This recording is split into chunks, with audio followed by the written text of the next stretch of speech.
حضرت مقداد رضی اللہ تعالیٰ عنہ سے روایت ہے کہ انہوں نے رسول اللہ صلی اللہ علیہ وسلم کو فرماتے ہوئے سنا، اللہ روئے زمین کے ہر شہر و بستی کے ہر گھر میں کلمہ اسلام داخل فرما دے گا، خواہ اسے کوئی عزت کے ساتھ قبول کرے یا ذلت کے ساتھ زندہ رہے۔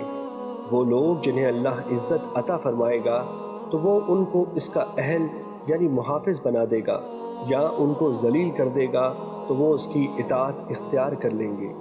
میں نے کہا گویا دین پورے کا پورا اسی کا ہو جائے گا۔ مشکوٰۃ المصابیح حدیث نمبر 42۔ حضرت وہب بن منبہ رضی اللہ عنہ سے روایت ہے، انہیں کہا گیا کیا لا الہ الا اللہ، اللہ کے سوا کوئی معبود برحق نہیں، جنت کی چابی نہیں؟ انہوں نے کہا کیوں نہیں، لیکن ہر چابی کے دندانے ہوتے ہیں، اگر تم دندان والی چابی لاؤ گے تو آپ کے لیے اسے کھول دیا جائے گا ورنہ نہیں کھولا جائے گا۔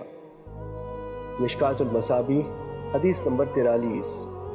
ہریرہ رضی اللہ تعالیٰ عنہ بیان کرتے ہیں، رسول اللہ صلی اللہ علیہ وسلم نے فرمایا، جب تم میں سے کوئی اپنے اسلام کو سنوار لے تو اس کا ہر نیک عمل 10 گنا سے 700 گنا تک بڑھا کر لکھا جائے گا، جبکہ اس کی ہر برائی اتنی ہی لکھی جائے گی حتیٰ کہ وہ اللہ سے جا ملے۔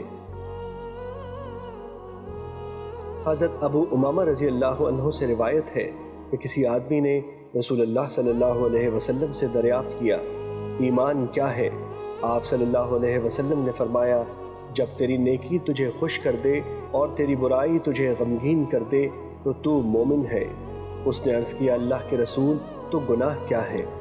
آپ صلی اللہ علیہ وسلم نے فرمایا، جب کوئی چیز تیرے دل میں کھٹکے تو اسے چھوڑ دو۔ مشکوٰۃ المصابیح حدیث نمبر 45۔